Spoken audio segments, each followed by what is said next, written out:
Due to the success of the park on opening day, Hofheinz continued adding attractions. In 1970, a ninth area, Fun Island, was opened with 2 new attractions: a roller coaster that took guests up to the center before letting gravity spin them down, called the Swamp Buggy Ride, and a Wacky Shack in the my bedroom. In 1972, the 10th area, Country Fair, opened.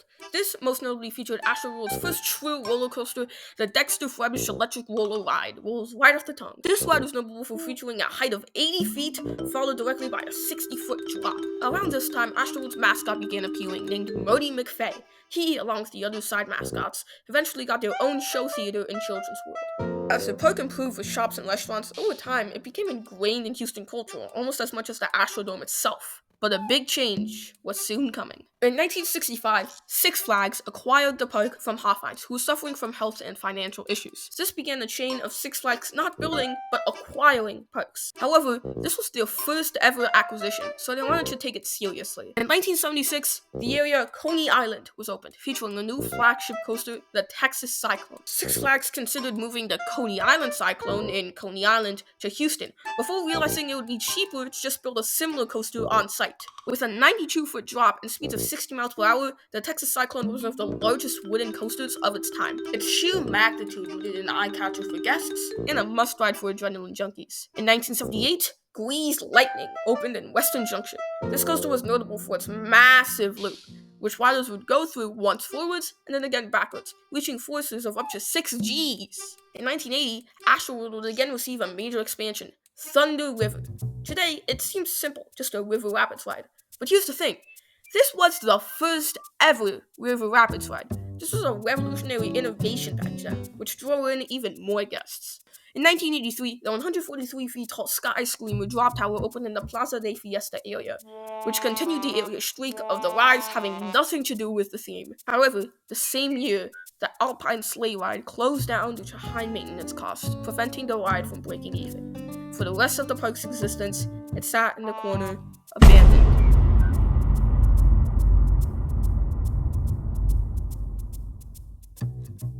Asterisks. Also, in 1983, the water park AstroWorld was built next door. It wasn't really notable, just having some slides and pools for the sake of calling the park a 2-in-1 experience. In 1984, the XL08 suspended coaster, get it? Like accelerate, but it's XL08. Isn't that so fun? Opened in the Plaza de Fiesta area. Okay, we're 0-3 on proper theming right now. In 1985, a dance club, Studio A, opened in AstroWorld, despite having literally no correlation to literally any theming in the park, but whatever, it's the 80s, I guess. In 1986, the water ride Tidal Wave replaced Lots World Adventure, finally letting kids get some sleep for once. Over the next few years, Six Flags continued treating AstroWorld surprisingly well, adding roller coasters like the Viper and Ultra Twister. But Six Flags had recently acquired the rights to DC and Looney Tunes characters, and they wanted to take advantage of it. In 1986, the coaster Shockwave opened at Six Flags Magic Mountain. It was moved to Six Flags Great Adventure, and then relocated again in 1993 to AstroWorld as Batman the Escape. The ride was renovated with light theming, including rare references to Gotham City, though it remained quite unchanged from its Shockwave form. Despite not being noteworthy in any way, it was Batman. Like, come on, they could stop at Batman's you're on a playground slide and it would become a flagship attraction. By the way, the Alpine slide ended up being renovated to become the queue for Batman the Escape. The Looney Tunes characters were being implemented as well. The Enchanted Kingdom area, i.e. Children's World but relocated to European Village, was renamed to Looney Tunes Town, with new Looney Tunes theming. Additionally, Mother McFay had been taken out back and taken care of back in '84, so the Looney Tunes characters replaced McFay and friends as the park's mascots. The next few years continued Six Flags' consistent improvements and additions to the park, including the indoor coaster Mayan Mindbender, the Dungeon Drop Tower, and the Texas Tornado Coaster. However, once again, big changes were coming to Six Flags, and these changes were even more massive than ever. In 1982, Tierco Group Incorporated opened in Oklahoma City as a real estate company. Eventually, they got into theme parks. Fast forward to 1996, the newly named Premier Parks had a $70 million evaluation after going public, so safe to say getting into theme parks was a pretty good decision. The business strategy was simple: buy theme parks. If the investment is positive, great, now we have more money for more theme parks. If the investment is negative, aw man, well we always have the opportunity of breaking even by buying another theme park.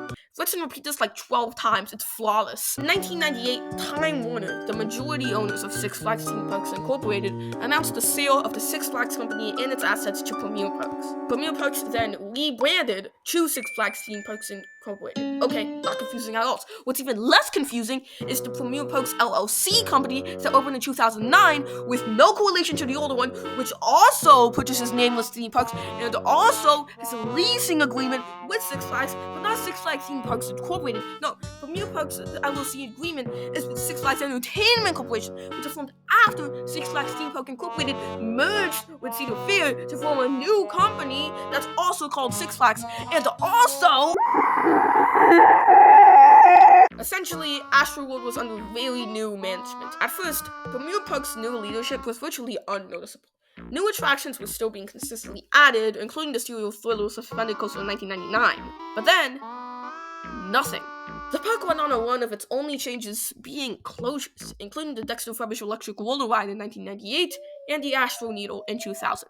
Despite its stagnance, the park was still a core part of Houston culture, making what was to come next for Six Flags fans and Houstoners even more shocking. On September 12, 2005, Six Flags CEO Kieran Burke announced that the end of the 2005 season on October 30th would also be the last operating day of AstroWorld. Reasons included difficulty of maintenance, decreasing attendance, rude guests, and parking disputes. See, because Hofheinz sold the park to Six Flags, the AstroWorld park was technically not a part of the Astro domain and had to lease its parking from the Astro domain. However, with the creation of the Houston Texans in 2002, a new stadium, Reliance Stadium, opened next door to the Astrodome. The stadium featured thousands more seats than the Astrodome, but that ended up also meaning more parking was needed. The disputes ended up being a major reason for the park shutting down and being completely demolished.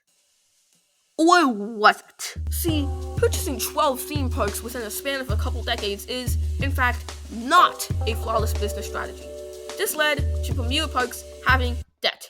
Lots and lots and lots of debt. We're in the billions here. This completely self-imposed debt led to Six Flags needing to cut costs and close a park. And what better park to shut down than one that was already having an unfortunate issue? Who cares if that issue was preventable? We can just say that's one of the reasons. But no, one issue isn't enough. More issues are needed to close such a beloved park. How about maintenance difficulty? Yeah, it's difficult because we don't pay the employees.